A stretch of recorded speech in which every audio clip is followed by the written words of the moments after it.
FBI దగ్గరికి ఒక case అనేది వచ్చింది. ఆ ఫైల్ ఎలా ఉందంటే చాలా కాంప్లెక్సిటీగా ఉంది. ఎందుకంటే దాదాపు 200 కంటే ఎక్కువ బ్యాంక్స్లో వాళ్ళ యూజర్ డేటా ఒక కస్టమర్ది ఎవరో దొంగలిచ్చారు. మరియు ఆ కస్టమర్ అకౌంట్స్ అనే హ్యాక్ అవటం అయితే జరిగింది.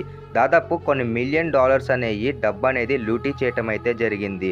మరియు దీని కారణంగానే దీని మీద తొందరగా దర్యాప్తు చేయాలని చెప్పేసి ఎఫ్బీఐకి నోటీస్ అయితే ఇచ్చారు. అయితే ఈ ఎఫ్బీఐ ఏం చేసింది మరియు ఈ ఎఫ్బీఐతో పాటు ఎంతోమంది సీనియర్ ఇన్వెస్టిగేటివ్ జర్నలిజం ఆఫీసర్స్ కూడా దీనిలో ఇన్వాల్వ్ అయ్యారు.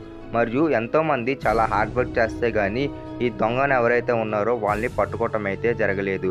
మరియు ఈ దొంగల్ని పట్టుకోవడానికి ఎఫ్బీఐ ఎంత కష్టపడింది మరియు వీళ్ళని ఎంత ఈజీగా చిన్న తప్పు చేయటం వల్ల వీళ్ళు దొరికిపోవటం అయితే జరిగింది. వీళ్ళు ఇప్పుడు దాకా బ్యాంక్ దగ్గర నుంచి దాదాపు $60 మిలియన్ అనేవి వీళ్ళు కొట్టేయటం అయితే జరిగింది. మన భారతదేశ కరెన్సీలో దాదాపు 38 లక్షల కోట్ల కంటే ఎక్కువే. అయితే ఎఫ్బీఐ దగ్గర ఇప్పుడు ఒక ఆప్షన్ ఉంది. అసలు ఈ గ్యాంగ్ ఎవరు ఈ హ్యాకింగ్ అనేది చేశారు మరియు కేవలం ఒక గ్యాంగేనా లేకపోతే దీని వెనక ఒక పెద్ద ఆర్గనైజేషన్ అనేది ఉందా, లేకపోతే టెర్రరిస్టులు కూడా దీనిలో చేతులు కలిపారా మరియు ఇలాంటి విషయాలు అనేవి తెలుసుకోవటానికి ఎఫ్బీఐ ముందుకొచ్చింది. మరియు ఎఫ్బీఐ చేసే ఈ కేసు అనేది చాలా కాంప్లెక్సిటీ ఉండటంతో చాలా టైం అయితే పట్టింది. మరియు ఎఫ్బీఐ దీనిలో చాలామంది ఎథికల్ హ్యాకర్స్ని కూడా ఇన్వాల్వ్ చేయటం అయితే జరిగింది.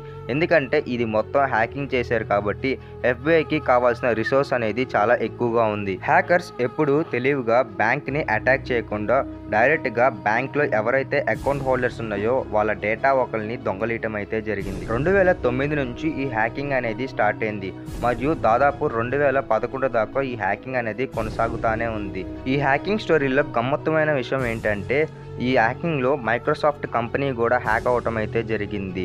ఇంత పెద్ద సంస్థ కూడా హ్యాక్ చేశారంటే వాళ్ళు ఎంత పెద్దవాళ్ళు. మరియు ప్రతిరోజు అకౌంట్ ఒక యూజర్ దగ్గర నుంచి డబ్బులు అనేవి కట్ అవుతూనే ఉన్నాయి. అయితే బ్యాంక్కి ఎంతోమంది కంప్లైంట్ చేయడం అయితే జరిగింది.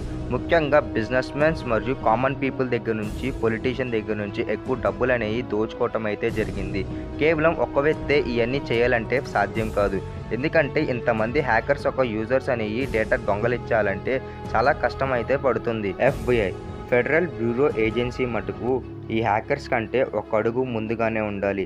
ఎందుకంటే ఇంతమంది హ్యాక్ చేశారంటే వాళ్ళు సామాన్యమైన వాళ్ళు కాదు మరియు వాళ్ళు అంత తేలిగ్గా దొరికిపోలేరు మరియు చాలా కష్టం అనేది తీసుకుంటుంది వీళ్ళని పట్టుకోవటానికి. అయితే ముందుగా హ్యాకర్స్ ఒక మాల్వేర్ని వీళ్ళు అనలైజ్ చేయటం అయితే జరిగింది. ఈ పని చేయడానికి హ్యాకింగ్ గురించి ఎవరైతే నైపుణ్యత కలిగి ఉన్నారో ఆ వ్యక్తి సపోర్ట్ అయితే కావాలి. అయితే ఎఫ్బీఐ దగ్గర అలాంటి వాళ్ళు ఎవరు లేరు. అయితే ఎఫ్బీఐ అప్పుడే ఎవరైతే జైల్లో ఇలాంటి హ్యాకింగ్ పనులు చేసి దొరికిపోయారో వారి సహాయం అనేది తీసుకున్నారు మరియు వాళ్ళు కూడా సహకరించారు ఈ విషయంలో. దీని కారణంగానే ఎఫ్బీఐ ఈ దొంగల ముఠా అనేది తొందరగానే పట్టుకోవటం అయితే జరిగింది. ఎవరైతే అనలిస్టులు మాల్వేర్ని అనలైజ్ చేశారో వాళ్ళకి ఒక విషయం అయితే కామన్గా అర్థమైంది. అదేంటంటే ఈ వ్యక్తి ఖచ్చితంగా డీప్ వెబ్లో కూడా పనిచేస్తూ ఉండాలి. అయితే ఈ వ్యక్తి గురించి ఇంకొన్ని విషయాలు తెలుసుకోవాలంటే అది చాలా కష్టం. ఎందుకంటే ఆధారాలు అనేవి చాలా కీలకమైనవి. అయితే ఈ ఆధారాలు అనేవి వీళ్ళకి ఎఫ్బీఐ వాళ్ళకి ఎక్కువగా దొరకలేదు. అయితే దీనికోసం వీళ్ళు ఏం చేశారంటే ముందుగా డార్క్ వెబ్లో కొంతమంది యూజర్ డీటెయిల్స్ అనేవి కనిపెడతాం అయితే జరిగింది. అందరికీ తెలిసిన విషయమే. డార్క్ వెబ్లో యూజర్ డీటెయిల్స్ కనిపెట్టాలంటే అది చాలా కష్టం. అయితే డార్క్ వెబ్లో సాఫ్ట్వేర్లు అనేవి కొత్తగా అమ్మటం అయితే జరుగుతుంది. అయితే ఈ కొత్తగా ఎవరైతే సాఫ్ట్వేర్లు అమ్ముతున్నారో వాళ్ళ మీద నిఘా అయితే పెట్టింది ఎఫ్బీఐ. అయితే స్పై ఐ అనే ఒక సాఫ్ట్వేర్ అనేది ఒక వ్యక్తి అమ్మాలనుకున్నాడు. అయితే ఆ తయారు చేసిన వ్యక్తి దగ్గరికి ఎఫ్బీఐ ఏజెంట్ని పంపించారు చాలా సీక్రెట్గా. అప్పుడే ఎఫ్బీఐ ఏజెంట్ కూడా తను కూడా ఒక హ్యాకరే అన్నట్టు తనతో పరిచయం చేసుకోవటం అయితే జరిగింది. నాకు ఈ సాఫ్ట్వేర్ కావాలి, నేను ఇది కొనుక్కుంటా అని చెప్పేసి ఎఫ్బీఐ ఏజెంట్ ఆ హ్యాకర్తో మాట్లాడారు మరియు ఆ హ్యాకర్ని నమ్మించాడు కూడా. అయితే ఆ హ్యాకర్ని ఒక ప్రశ్న అయితే అడిగాడు.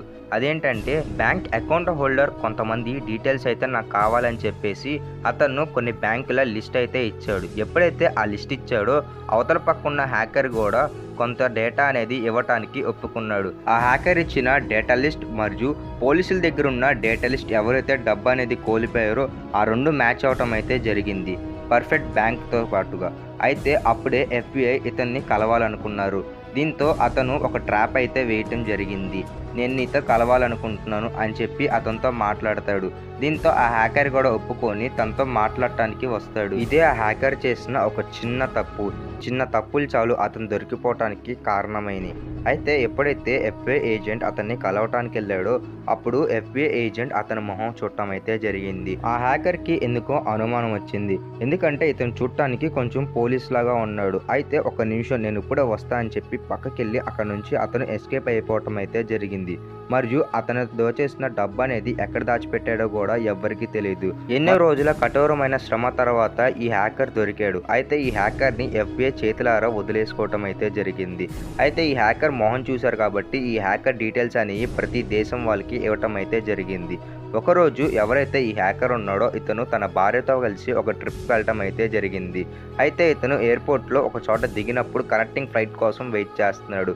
ఇదే అతను చేసిన ఇంకొక తప్పు కూడా. ఇమిగ్రేషన్ దగ్గర ఒక పోలీస్ ఆఫీసర్ ఇతన్ని గుర్తుపడతాడు మరియు ఎమ్మటనే ఇతన్ని అరెస్ట్ చేయడం అయితే జరిగింది. ఈ లోపల FBI వాళ్ళకి ఫోన్ చేసి చెప్తారు పలానా హ్యాకర్ దొరికాడని చెప్పి.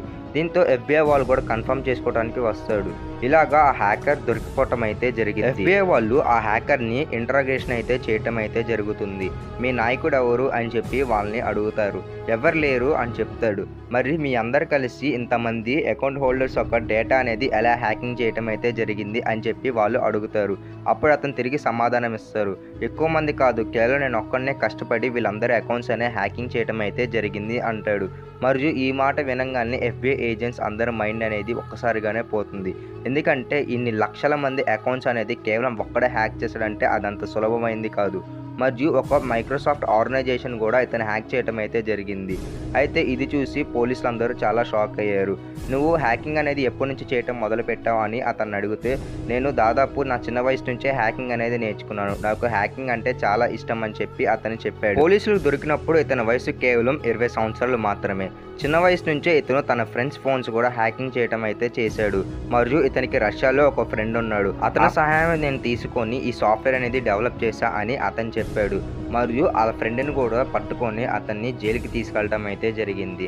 అతనికి 9 సంవత్సరాల జైలు శిక్ష అనేది వేశారు. మరియు ఈ హ్యాకర్కి మటుకు 15 సంవత్సరాల జైలు శిక్ష అయితే వేశారు.